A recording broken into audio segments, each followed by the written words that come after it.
फाटल्या काही दिवसांनी सुरू आशिल्ल्या उट्टांगाराच्या पावसाक लागून भारताच्या पूर्वेकडल्या राज्यांनी हुंवार आणि भूकंपाची स्थिती निर्माण जाल्या। आसामातल्या 19 जिल्ह्यांमधल्या 764 वाठारांनी अचकीत हुंवार आयिल्ल्यान 3.6 लाख लोकांची जीण विस्कळीत झाली। आसामातल्या हुंवारान आनीकूय 2 जाणांक मरण आयला आणि भूकंपात मरण आयिल्ल्याचो आंकडो 10 मेरेन पावला। त्रिपुरात उटंगराचो पावस पडपाक सुरू आसून लेगीत सुरक्षा रक्षकांनी 1300 कुटुंबां सुरक्षीत सुवातेर व्हरून दवरल्यात। पावस आणि हुंवारात आडकून पडिल्ल्या लोकांक मदत करपा खातीर सुरक्षा रक्षक तैनात केला।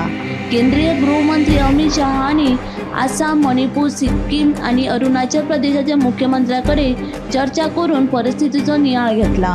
हुंवाराक लागून लुकसाण जाल्ल्यांक लुकसाण भरपाई दितले अशें आश्वासन केंद्रीय गृहमंत्री अमित शाह हांणी दिला।